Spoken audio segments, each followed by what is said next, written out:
Estamos de volta. Hoje conversando com Bruno Andrade, secretário de Modernização, Gestão Estratégica e Socioambiental do TSE. Bruno, nós estamos falando no bloco anterior sobre a questão da pessoa com deficiência votar, incentivar mais, embora tenha aumentado 25% dos números de eleitores deficientes no Brasil, ainda é um número muito pequeno. Mas o que a gente precisa considerar é a importância da diversidade dos eleitores para ter importância da diversidade dos eleitos. Correto? Porque se nós pegarmos um bloco lá de pessoas, falar assim, olha, só pessoas de cartola, fraque, que usa bengala, né, bonitinho, que tem acima de 100 milhões depositado no banco, pode votar. Quem seriam os candidatos e quem seriam os eleitos? Cara de cartola, de fraque, bengala, com acima de 100 milhões no banco. Correto? Então, quando você tem uma diversidade maior de eleitores, você tem negros, você tem deficientes, você tem brancos, você tem índios, você tem toda a diversidade humana votando, você coloca também uma diversidade de políticos do poder que surgem mais ideias, né? Melhor administração e a melhor distribuição dos recursos públicos. Concorda comigo? Concordo. A gente tem que sempre pensar, né, que o poder legislativo, o executivo, eles são os representantes da sociedade como um todo. Então, assim, fazer um recorte da sociedade e ao olhar para o parlamento, por exemplo, e não ver nem uma proximidade, isso cria aquela chamada crise de representatividade que hoje as pessoas falam muito, né?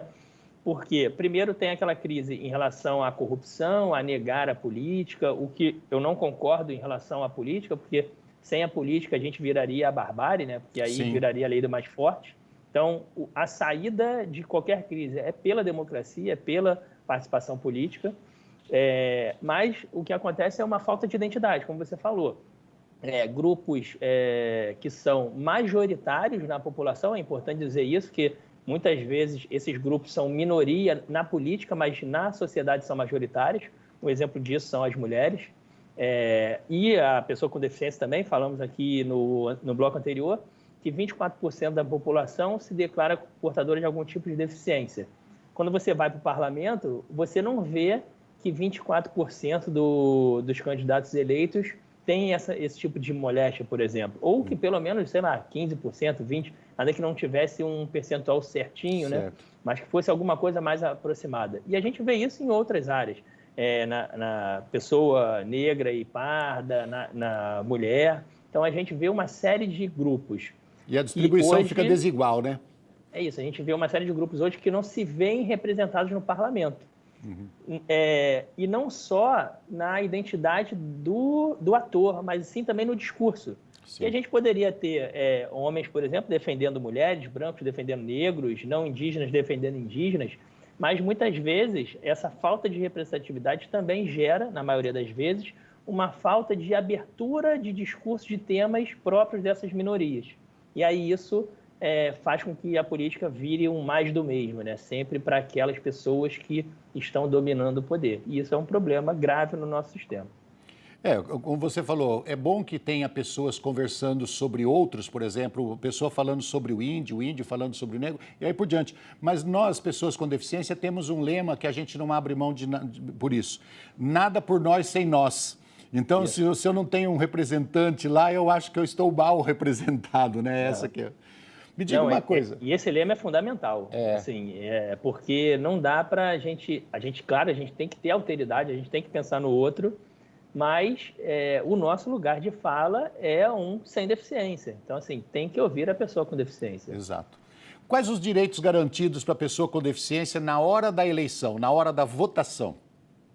Olha, o principal direito é o voto. Então, assim, se alguém tentar macular o seu exercício do voto, o direito do voto para o eleitor com a pessoa com deficiência é igual à pessoa sem deficiência.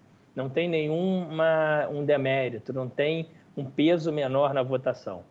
O que a gente faz são medidas para igualar as pessoas. Então, as pessoas partem de um ponto de desigualdade e a gente tenta criar mecanismos para tornar essa participação mais igual. Então, um dos exemplos, né? a pessoa com deficiência, diferente dos outros eleitores, ela pode votar com uma assistência de uma pessoa de sua confiança. Então, ela pode chamar um parente, por exemplo, e ir até a cabina de votação com ela, e essa pessoa pode, inclusive, digitar na urna os números do candidato da pessoa com deficiência. Quem não pode ajudar a pessoa com deficiência? Representante dos partidos políticos, de nenhuma forma, seja candidato, seja diretor, isso não pode. E servidores da Justiça Eleitoral. O servidor da Justiça Eleitoral está ali para prestar informações, mas ele não pode auxiliar no sentido de ir à cabina de votação junto com o eleitor com deficiência, porque isso é para manter a lisura e a distância necessária do processo eleitoral. Mas tem uma dúvida importante. Essa pessoa que vai acompanhar o deficiente, geralmente o deficiente intelectual, né, que precisa de uma pessoa acompanhando ou uma deficiência física grave. Essa pessoa precisa se credenciar antes ou na hora do voto ele vai ali e fala, não, esse aqui está me acompanhando, está ok, e o mesário já autoriza? Não precisa haver esse cadastramento antes. O que ele precisa comunicar é ao presidente da sessão. O presidente da sessão é a autoridade na sessão, é a autoridade eleitoral lá. O presidente da sessão vai analisar a situação, porque a gente tem que tomar cuidado também para não haver uma pressão em cima da pessoa com deficiência, como de todas as outras, tá? A gente faz essa garantia para que não haja uma tentativa de corromper o sigilo do voto. Então, a pessoa com deficiência tem que ser auxiliada por conta da deficiência, e não por uma tentativa de fraudar o exercício político dela. Tá. Então, o presidente da sessão analisa para ver se realmente a pessoa precisa desse auxílio e se a pessoa indicada para fazer esse auxílio é realmente da confiança da pessoa, se não é nenhum membro da Justiça Eleitoral ou representante do partido político. Feita essas simples verificações, o presidente da sessão autoriza que a pessoa com deficiência vá votar acompanhada com uma pessoa de sua confiança e registra isso em ata, tanto para proteção em relação à eventual impugnação, quanto para futuramente a zona eleitoral. Se o eleitor não tiver o dado anotado no cadastro, a gente ter aquele formulário preenchido para atualizar essa informação. Como que é a dinâmica no dia da votação? O eleitor é levado, o eleitor com deficiência é levado numa sessão especial, existem sessões especiais, todas estão preparadas. Como é que funciona essa logística aí?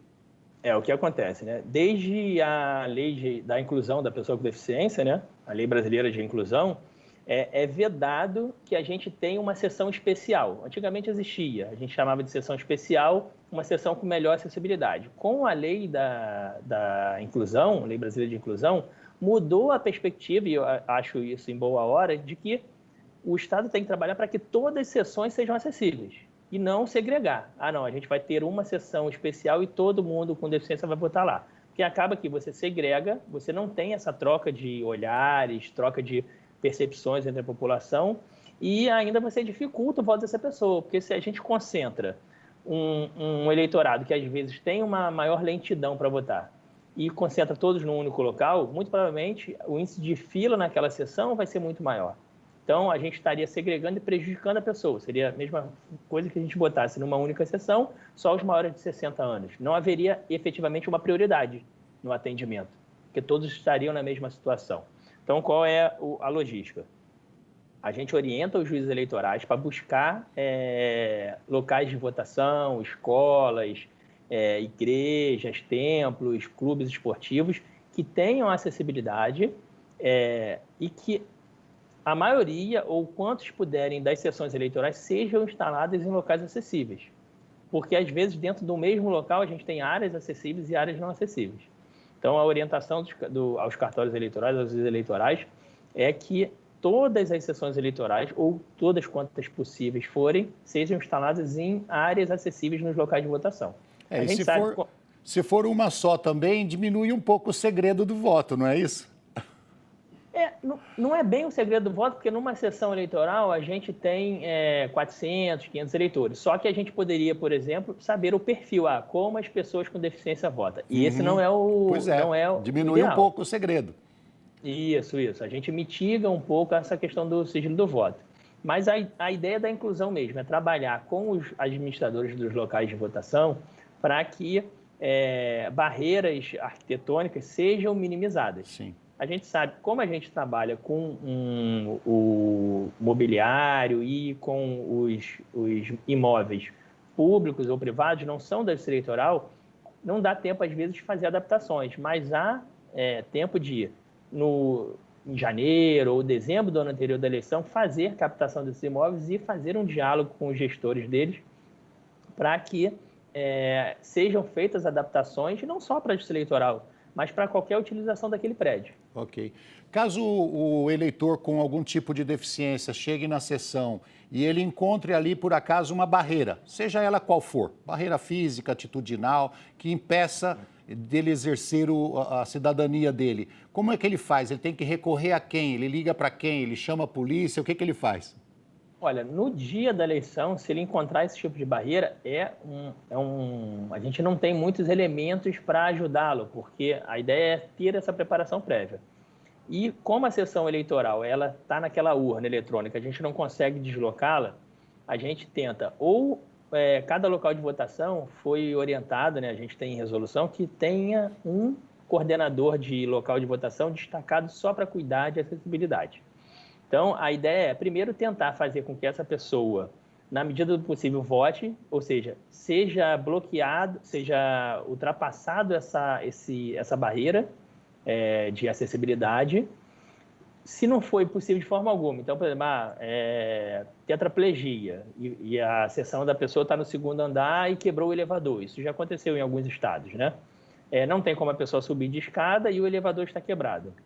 A pessoa não vai conseguir exercer o direito de voto dela. O que vai acontecer é que o mesário vai ser instado a anotar isso no caderno de votação, na ata da sessão eleitoral, dizendo que um eleitor compareceu ao local de votação e não conseguiu ter acesso por problema arquitetônico, para que isso vá para a zona eleitoral para, primeiro, justificar a ausência do eleitor. Então, assim, ele não pode ser punido duas vezes. Ele já foi punido em não possibilitar o exercício do voto. E ainda seria punido, por exemplo, por uma ausência às urnas, que ele não deu causa. Então, justificaria o exercício do voto dessa pessoa, a falta dele, né? E traria mais elementos para o juiz eleitoral fazer alguma alteração entre o primeiro e o segundo turno, caso seja no primeiro turno, para que dê tempo dessa pessoa, caso tenha o segundo turno, votar no segundo turno, ou, se não tiver, para que para as próximas eleições esse local ou seja alterado ou a própria sessão dentro do local seja remanejada para um local mais acessível. Isso que eu ia perguntar. A urna de votação, aquele aparelhinho eletrônico, não pode ser conduzido até sair da sessão e até onde o deficiente está. Por exemplo, a sessão é o terceiro andar. Não pode descer a urna para o térreo para ele votar. O que acontece é que, para a gente fazer isso, teria que haver uma logística, incluindo partidos políticos, porque uma vez a urna tem bateria, né? Então, assim, ela poderia ser tirada da tomada, ela não iria desligar diretamente. Ela tem uma bateria interna que dura por volta de 10 horas, ela conseguiria ser suprida. O problema é que o Código Eleitoral fala que a sessão vai ser num local específico. Então, ao tirar essa sessão de uma sala e levar, por exemplo, o térreo de um local, dependendo da boa vontade ou má vontade, por exemplo, dos fiscais, essa sessão poderia ser toda anulada, porque eles poderiam alegar que esse voto foi dado num local indevido, considerando que o juiz eleitoral já previu com antecedência qual seria o local da votação, entendeu? Então tem sem contar o problema logístico de descer a cabina. Claro que a nossa logística é muito mais fácil do que a logística da pessoa com deficiência, que tem toda uma série de barreiras pessoais. Mas hoje não existe esse tipo de alteração da sessão. Evita-se. Até porque a urna pode cair nesse procedimento e aí quebrar, dá problema em todos os votos. Então evita-se esse procedimento. Bruno, obrigado por todos os esclarecimentos que você deu para a gente. Chegando próximo à eleição aí, eu acredito que as pessoas com deficiência ficam mais esclarecidas para poder votar e ter mais segurança, inclusive, na hora da votação. Obrigado pela sua participação, obrigado pelo trabalho que você desenvolve aí no TSE. Obrigado, Roberto, obrigado ao convite.